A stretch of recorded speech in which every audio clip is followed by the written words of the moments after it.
Hey, thanks for clicking on this video. I really appreciate it.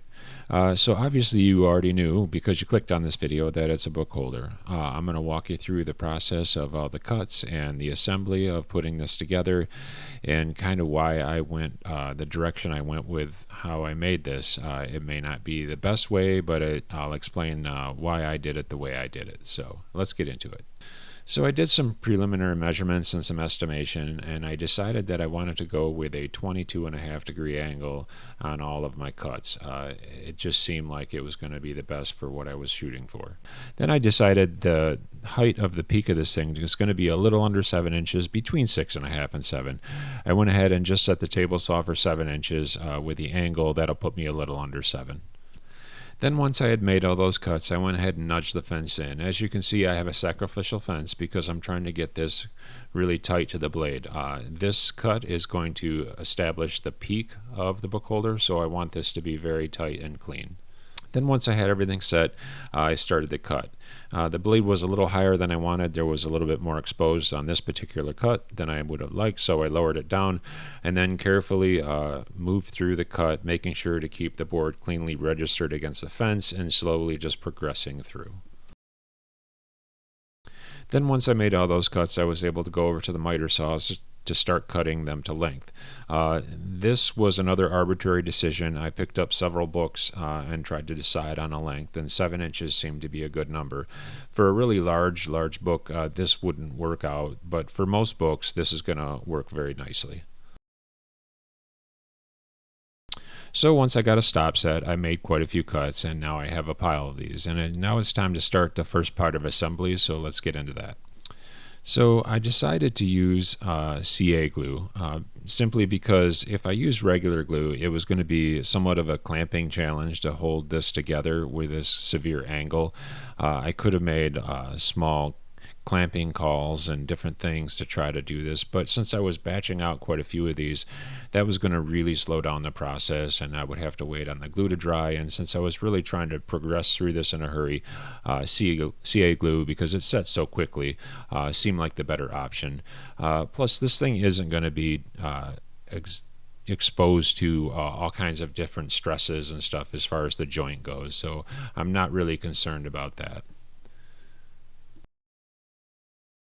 So in just a matter of minutes, I was able to put quite a few of these together. And because I was using CA glue, I didn't have to wait very long. And within about 3 minutes, I had 9 of them assembled. So then it was back to the table saw, and I set it up for 5.5 inches. The reason for that is the outside dimension of the base of the triangle for the book holder is about 4 7/8. That's what it turns out. I want about a 3/8 inch groove, and then I want a 1/4 inch lip. So when I add that all up, that comes out to 5.5 inches. So I went ahead and made the cut on several boards and took it over to the router table. I opted for that out of sheer laziness. I figured it would take several passes on the table saw and moving the fence around. I already had a 1/4 inch router bit installed in the router table, and it would probably only take, well, not probably, it would take only 2 passes, and I would be done in a quick hurry. So after the first pass, I just nudged the fence over to about where I wanted and made the second cut, which was quick and easy, and I moved on to the next phase. So I decided to make 2 iterations of this. One is the base being the exact length of the book holder triangle itself, which is 7 inches, so that's relatively easy. So I went ahead and set the saw up and used a cross-set sled and made those cuts. So in the second version of this, I wanted to make it longer to facilitate a cup holder in the end, just a round routed out depression. So I decided on 4 inches. That would work very nicely. So I set the crosscut sled up this time for 11 inches and started making those cuts. So now the cup holder part of it definitely slowed down the progress significantly, but I wanted to do it. I think it would be pretty neat. So I know that the end is 4 inches, but I still established where the edge of the book is just to be sure. I marked center, which was 2 inches, and established that. Once I had the center marked, I took a scrap piece of wood and I went ahead and drilled out a 3.5 inch hole. This is going to act as a template so that I can route out this depression in the base. Once I had my template made, I used some double-sided tape and I stuck it down precisely where I wanted to make the depression.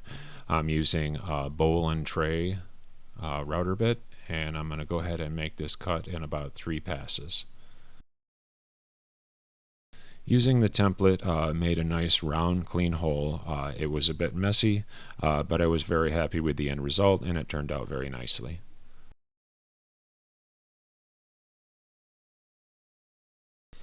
And now that it's time to finally put the triangle portion of this onto the base, again, I opted for CA glue because it's so quick and there's not a lot of stress that's going to be applied to this joint. It also presented, again, another little bit of a clamping challenge. I didn't want to mar that upper peak, so that's why I went with CA glue. So then once I had all of them assembled, it was time to just put some feet on the bottom of them so they don't slide around.